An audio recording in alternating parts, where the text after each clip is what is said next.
start with Fox 25, Dan Snyder. Dan, what have you been seeing?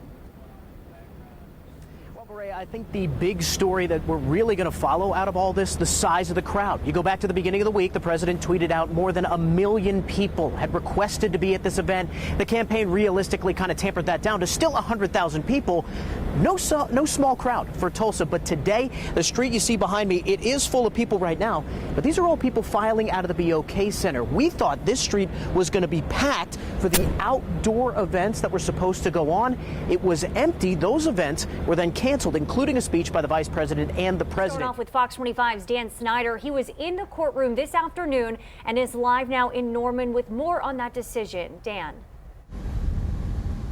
Well, Wendy and Jennifer, both sides have been waiting for this landmark decision right here for some time. Judge Thad Balkman was quick and clear in his announcement. Johnson & Johnson violated Oklahoma's public nuisance laws and helped fuel the opioid crisis. Take a listen. I want to go back to the last time we talked on December 17th. You told me, quote, "In my view, the election is over." In my view, the election's over, and while it didn't turn out the way I wanted it to turn out at the presidential level, I respect the will of the American people. But then on the 6th, you did vote to object to the results from Arizona and Pennsylvania. If you believe the election was over, why then vote to toss out those electoral votes? Well, first of all, that wouldn't have changed the election result. Those two states don't have enough electoral votes to have altered. And this is a great story. Some would even say it's the best in history. Believe me, you are a perfect reporter. Oh, well, thanks, Mr. President. Unfortunately, Donald Trump didn't say any of that. This was put together by our friends over at Stable Voices, and really it only took them a couple days. Now, they use this technology for fun and parodies, but in the wrong hands, this can be a huge problem, especially with an election only a year away.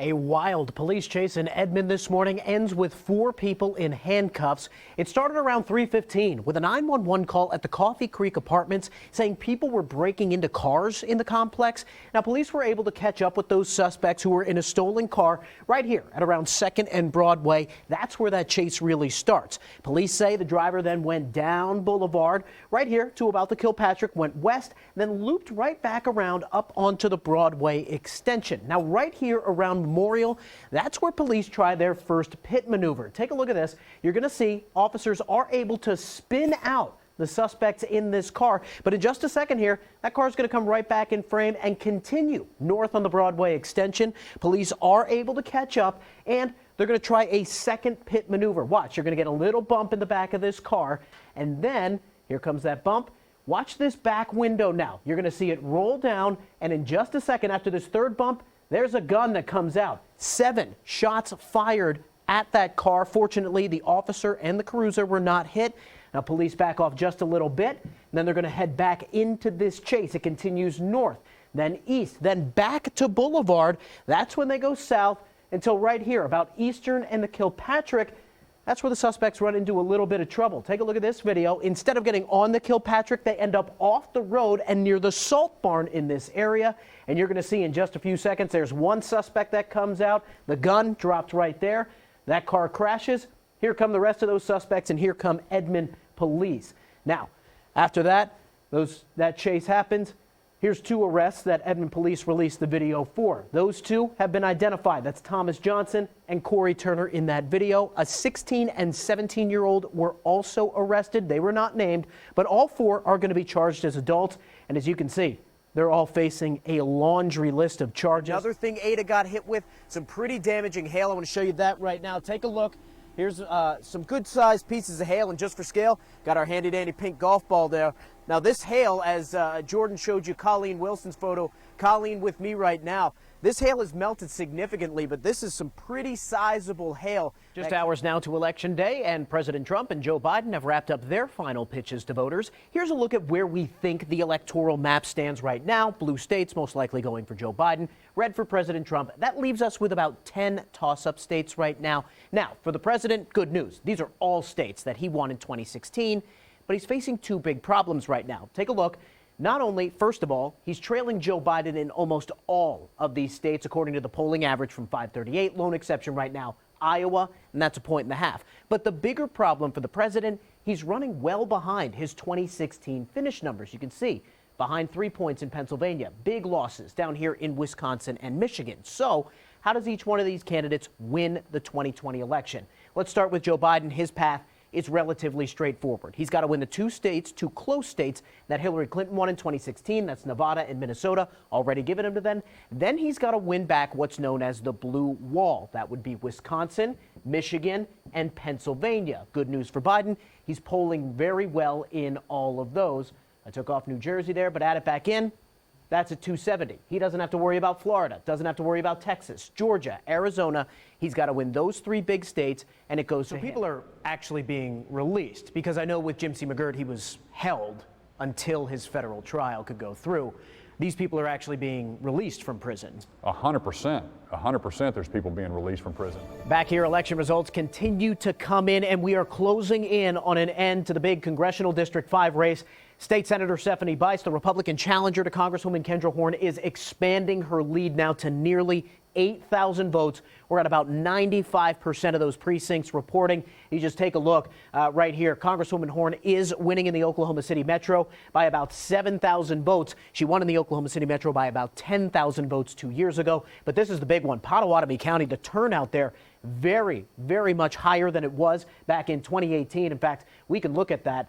Take a look. Only about 20,000 total votes there. Stephanie Bice almost got that for herself. Seeing is believing, right? Well, maybe not. Take a look at this. We're entering an era in which our enemies can make it look like anyone is saying anything at any point in time. That looks and sounds just like former President Barack Obama. In reality, it's actor Jordan Peele in a video made by BuzzFeed. This is what's known as a deep fake, technology making it appear anyone is saying anything. It's a super quick learning algorithm that will pick up on people's speech patterns, the way their voice sounds and things like that, and then can duplicate that with things they haven't actually said before. Do you find yourself becoming part of his orbit? The videos and audio started appearing online about a year ago, and the technology is growing fast, to the point where soon we might not be able to tell what's real from what's not. The creator of them already said that within another 6 months to a year, they'll be completely indistinguishable from reality. Dan, this is a great story. Some would even say it's the best in history. Believe me, you are a perfect reporter. Oh, well, thanks, Mr. President. Unfortunately, Donald Trump didn't say any of that. This was put together by our friends over at Stable Voices, and really it only took them a couple days. Now, they use this technology for fun and parodies, but in the wrong hands, this can be a huge problem, especially with an election only a year away. The 2016 election saw the largest misinformation campaign in U.S. political history, with Russia infiltrating a number of social media sites. But believe me, when they take me on, or when they take any public figure on. Deepfakes could be just the latest weapon in any adversary's arsenal, and there's something tech giants are very aware of. Deepfakes are clearly one of the emerging threats that we need to get in front of and develop policy around to address. But the impact of this technology is already being felt. There's already been instances of actual people learning the voices of CEOs, bosses, whoever, and calling people to harvest information or phish them in some way. And as deepfake technology grows, the problems grow with it. His name's Richard Beckinsale. None of them came here, so... Meaning soon, this could impact your daily life. Someone could be calling as your boss and be able to make things up on the fly to accurately respond to what you're saying, which would be incredibly difficult to determine that that's fake if it seems like an organic conversation. Now, Hunter did give us some tips on spotting deep fakes. On the videos, you want to look at the faces. In some cases, the syncing between the mouths and words could be a little off, and facial expressions might just not match up. Lighting is also an issue, and some faces might seem a little blurry. You can also listen carefully. Audio may catch in certain spots, or words might cut off abruptly or be mispronounced. Finally, your best bet is if you see or hear something really outlandish online, verify it with a trusted source, one you know wouldn't put out falsified information. The museum behind me here is filled with countless dedications to the victims and heroes of the bombing. But it's one outside the museum walls, or rather on it, that no one thought would be there days after it was placed. And it has stood the test of time. We search for the truth. We seek justice. The courts require it. The victims cry for it, and God demands it. 21 words drawn in red spray paint on the side of a condemned building form one of the most powerful statements from the Oklahoma City bombing. I never thought it'd be up there 25 years later. Never in my wildest dreams. Rocky Yardley is the artist behind maybe the most revered piece of graffiti in the state, calling it an homage not only to the victims, but also the men he worked beside for 26 days on Team 5. So, I mean, my heroes were the guys I worked with every day down there. Team 5 was officially formed the morning after the bombing. The group of bomb techs from around the state had the tall task of piecing together evidence from one of the most damaged areas of the bombing. We had the north side of the parking lot, the front of the building. We did the sifting on site of all the evidence that came out of the building. We were a pretty busy group. And he gave us all a can of orange spray paint and told us to start finding and painting a large orange circle around each piece of what we can find. The group worked countless hours, refusing to stop until their job was done. Billy Graham and President Clinton are going to be down at the fairgrounds for Memorial. We're going to take a break. And we all looked at each other. We got people in there. You know, we know people that are in there, federal agents that we knew and worked with. We're not going to take a break. And then the news came. We were down there still looking through cars, still sifting through the things, and there was a FBI agent that came up and said, "We got it. At least we are going to get some justice." And then, you know, Rocky comes up with our saying for the side of the Yeah. They were going to tear the Journal Record building down. That was the original thought. I had no idea, so I asked if I could spray paint it, and they said, yeah, we're going to do away with the building. And so Rocky painted 5 sentences as the words just flowed through him. God, I think, spoke to me and said, here you go. All I did was write it. Now every year, Team 5 returns to the memorial to repaint the historic quote. But Rocky has just one minor regret. I wish I'd have written nicer. My penmanship was a little bit better. One more very interesting thing about Rocky Yardley, while he gave Oklahoma one of its most memorable memorials, he also admits he almost took one away. Rocky was just seconds away from taking a chainsaw to the survivor tree. It'll raise the hair on the back of your neck. The booming roar of a few T6 Texan World War II era engines will help kick off the Sooners' 2018 football season. An acrobatic display of patriotism to help usher in a game that's wholly American. When we come over and we hit it, as they're saying, home of the brave, and we drown out the word brave, it should make, not everybody, you know, there's people that miss it too, but it certainly makes me reflect on all the friends I've lost. This will be the 6th season the Tulsa Warbirds will grace the Saturday skies over Norman in the fall. But for the 2018 opener, the guys are working on a new display. They call it a fan break. When we fly in, we're going to be in a diamond +1. As we approach the stadium, I'm going to call fan break, ready, now. And the Warbirds were nice enough to let me ride along as they tested the new show over Bigsby High School. The biggest question I had was about timing. I mean, how do they hit the stadium at just the right note? Well, having a team with over 50,000 flight hours certainly helps, but flying with the Warbirds, I learned that also means near constant adjustments on the fly. Literally. Turn was about 5 seconds fast. I'm a little bit ahead of my turn rate, so I'm going to roll out a little bit. But that precision timing also involves people on the ground. For Bigsby, they've got one spotter. But at OU, it takes dozens of people to hit it just right. The band director's in on it, the athletic department's in on it, Westheimer Tower, which is a privately contracted tower for Oklahoma University, is in on it. I've had it actually go from a minute early to 30 seconds late, and it's just a heart attack. And as the stadium in Bigsby comes into sight, it's time for the Warbirds to just go out and play their game. Texans, fan break, ready, now. You feel that 80-year-old engine rev a little harder just as the plane reaches the stadium. Then comes the pull-off, and it's over, just like that. But don't be fooled by its length. This show means a lot to a lot of people, especially the guys who pull it off. I really miss the military. And this is a lot of what we had in terms of camaraderie. All right, and you got a little bit of a glimpse of that fan break there. I didn't want to give away the entire thing, But trust me, we saw after it was done in Bigsby, it looked terrific. If you're in the stadium tomorrow, you're going to absolutely love it. Let's check in with Jeff. Jeff, we're going to have clear skies for that flyover? This is a rolling, growing, accelerating crisis. President Joe Biden stressed in a press conference yesterday his administration is working on solutions to stem the surge of migrants at the southern border. But criticism has grown in recent weeks as photos emerged of migrant children packed into facilities. Today, a group of Republican lawmakers, including an Oklahoma senator, visited the border to see the situation firsthand.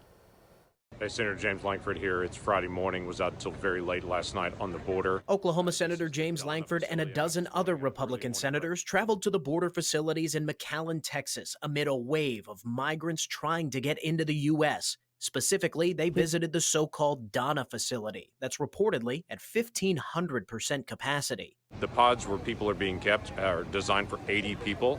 One of the pods I went into had 709 kids in it, 709. More than 100,000 migrants were detained at the border in February alone. It's the latest crisis facing President Biden, who campaigned on ending some of the more strict border policies of his predecessor. That included things like stopping construction on the border wall, something Lankford says has left major holes in our defense. It's a waste of money for us to be able to just leave all these areas half finished.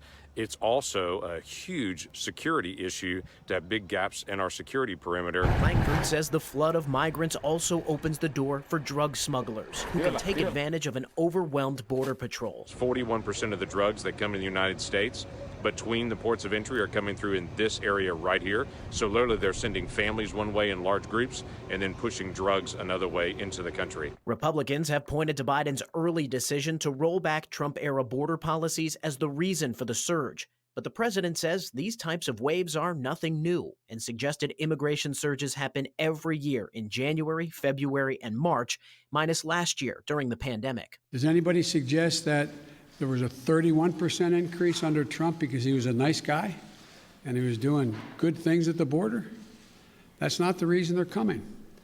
The reason they're coming is that it's the time they can travel with the least likelihood of dying on the way because of the heat in the desert.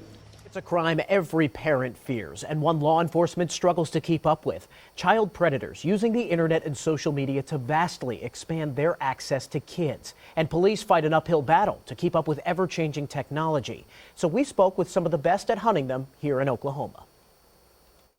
For 9 years, Captain Adam Flowers of the Canadian County Sheriff's Office has had one job, putting child sex predators behind bars. Flowers and a 3-person team hunting people sharing child pornography and those trying to lure kids to them. Some cases leave deep scars. A predator named Mike Goddard that, pretended to be a female on Facebook, and you always hope you catch them before they hurt kids, but in this case, he had victims. It's a tragic story that happens far more often than most think. In June 2019, the Department of Justice's Operation Broken Heart rounded up nearly 1,700 suspected online child predators in all 50 states. And in just Canadian County, the numbers are eye-opening. We average about one a week right now. I mean, we've arrested firemen, police officers, registered nurses, doctors. I've arrested preachers, mall Santas. Even at that rate, Captain Flowers estimates they only get 10% of online predators nationwide. A big reason for that, the internet has given predators almost direct access to kids with an easy place to hide. And social media apps develop so quickly, it's a challenge to keep up. We get so many new platforms a month. We don't know usually what the popular one is until we're usually about a month behind. But Canadian County deputies are among the best in the state at what they do. The Sheriff's Office has a 100% conviction rate on child predators. They're so good, the task force investigates cases across the state, helping OSBI, Oklahoma City Police, even the FBI Dallas. Detectives pose as teenagers using undercover social media profiles to try and lure in predators. It's not hard for a predator to focus down on, okay, I'm looking for Oklahoma, Canadian County, Yukon Mustang. They also have a dedicated computer seeking out those who share child porn. And while Flowers knows they won't get everyone, it's taking that predator off the streets that keeps him going. At the end of the day, you felt like, I've done something good.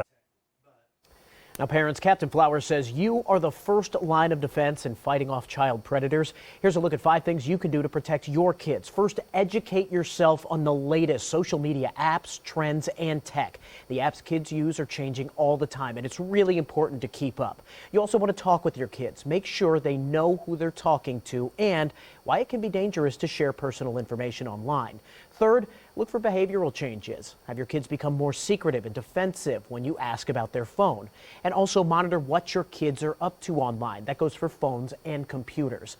Finally, there is parental software you can use for phones, but Captain Flowers warns that is by no means a fix-all.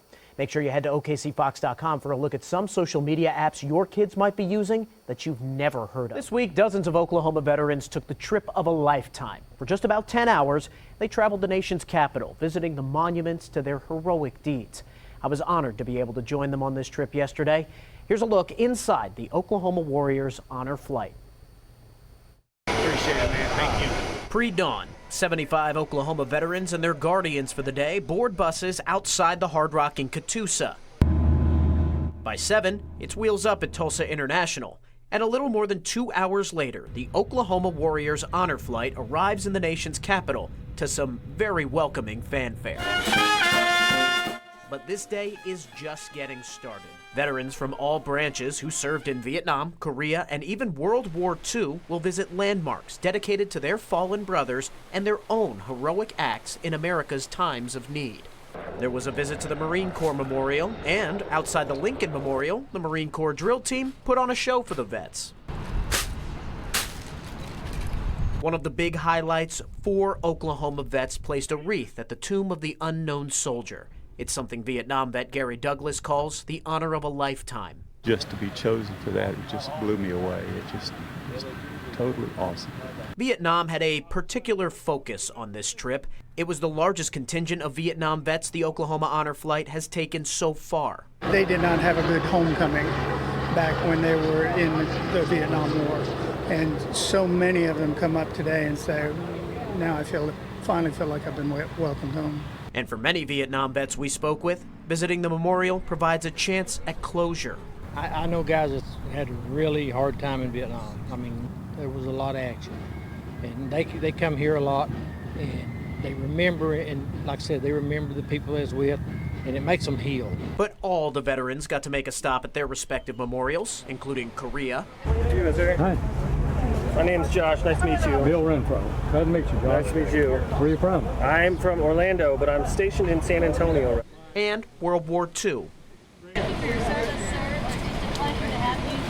But the long and sometimes emotional day trip was capped off with maybe the best surprise of all, a hero's welcome back in Tulsa.